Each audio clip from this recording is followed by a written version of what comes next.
Hello students, अभी थोड़े दिन पहले मैंने आपको कंटिन्यूटी में मनी और बैंकिंग की पीडीएफ भेजी थी। उसके पूरे थ्योरेटिकल नोट्स थे। अगर कोई भी क्वेरी है तो आप मेरे से उस पर पूछ लेना।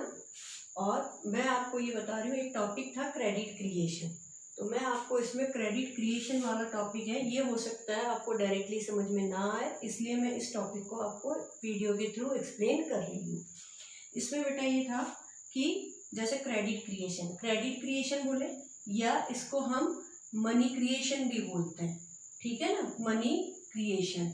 और ये किसके थ्रू होता है? कमर्शियल बैंक के थ्रू होता है। कमर्शियल बैंक क्रेडिट क्रिएशन करती है, मनी क्रिएशन। तो क्वेश्चन आता है बोर्ड में कि एक्सप्लेन द मनी क्रिएशन और credit creation by the commercial bank. Commercial bank कौन सी होती है? जो अपन अपने नियर अबाउट देखते हैं। वो बैंक कैसे इसको क्रेडिट को क्रिएट करती है?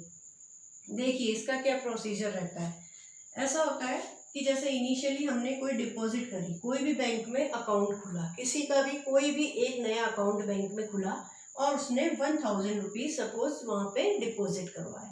जब 1000 रुपीज डिपॉजिट करवाए और वहाँ पे होता है LRR। LRR का मतलब होता है लीगल रिजर्व रेशियो। बैंक एक मिनिमम अमाउंट अपने अकाउंट में रखती है। जैसे इसका फॉर्मूला होता है LRR 20% है, तो हमारा फॉर्मूला रहेगा डिपॉजिट मल्टीप्लाई बाय 1/LRR। अब मैंने आपको यहाँ समझाने के लिए LRR कितना लिया है? 20% लिया है। 20% का मतलब हो गया डिपॉजिट हमने कितना अमाउंट लिया? 1000 रुपीज लिया। 1000 इंटू 1/20%, इसका मतलब 1000 मल्टीप्लाई बाय 100, ठीक है, अपॉन 20 इंटू 100।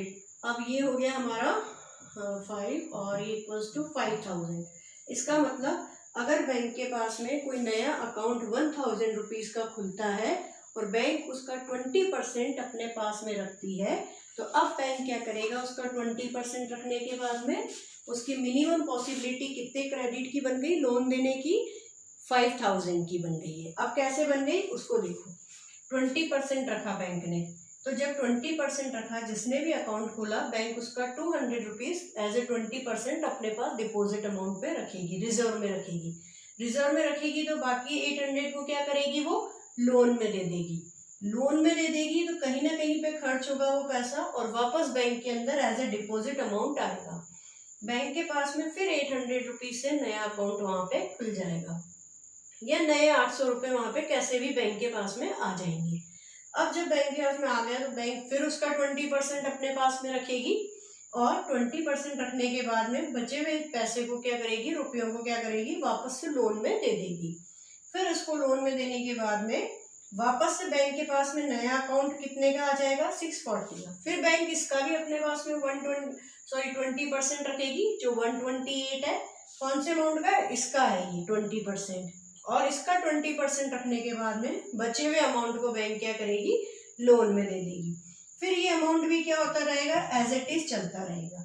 अब ये कंडीशन ऐसे चलती रहेगी। अभी देखो डिक्रीज होता जा रहा है। अब बैंक क्या करती जा रही है? हर अकाउंट में से कुछ ना कुछ रुपए को अपने पास रखती जा रही है, बचे हुए पैसों को नए लोन में देती जा रही है।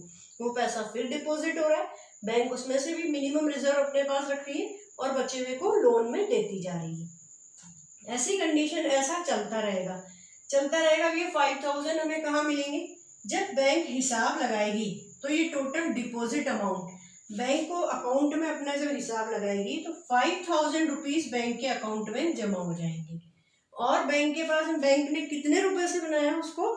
1000 रुपीज से। तो 1000 रुपीज बैंक के पास में एज इट इज खुद के पास में वहां पे रहेंगे। और लोन अमाउंट, लोन कितने का दे दिया? फिर अगर 5000 रुपीज डिपोजिट है और 1000 रुपीज, तो इसका अमाउंट कितना आएगा? 4000 रुपीज, ठीक है। इसको आप और आगे कैलकुलेट करके देखना, ये अपने आप यहाँ पे प्रूफ हो जाएगा। तो टोटल डिपॉजिट अमाउंट अब क्रेडिट क्रिएशन कितने का हो गया? 5000 रुपीज का हो गया है क्रेडिट क्रिएशन। तो अब इसका फॉर्मूला पूछा जाए तो फॉर्मूला ध्यान रखना। फॉर्मूला क्या है? डिपॉजिट, इनिशियली डिपॉजिट, मैं यहां लिख देती हूँ, initially deposit, initial deposit multiply by 1/LRR। Okay, तो जो भी हमारे पास इनिशियली डिपॉजिट अमाउंट होगा। अब आपके लिए कंफ्यूजन होता है कि इनिशियल डिपॉजिट क्या होता है, ये कई बार बच्चों के दिमाग में आता है कि ये इनिशियल डिपॉजिट क्या है। आप इसको इनिशियल डिपॉजिट का मतलब है आप इसको कहीं से भी ले लीजिए, आप इस लाइन को हटा दो, कोई फर्क नहीं पड़ता, आप इसको यहाँ से हटा देंगे, रिमूव कर देंगे, तो ये इनिशियल डिपॉजिट हो जाएगा। फिर हम बात यहाँ से शुरू कर देंगे वापस से, फिर हम यहाँ पे 800 रख देंगे और उसकी पॉसिबिलिटी आगे चल जाएगी। आप इस बात को यहाँ से हटा देंगे तो ये इनिशियल डिपॉजिट हो जाएगा। ठीक है, तो अब समझ में आया। अगर इससे रिलेटेड और कोई प्रॉब्लम है तो आप पूछ लेना मेरे से।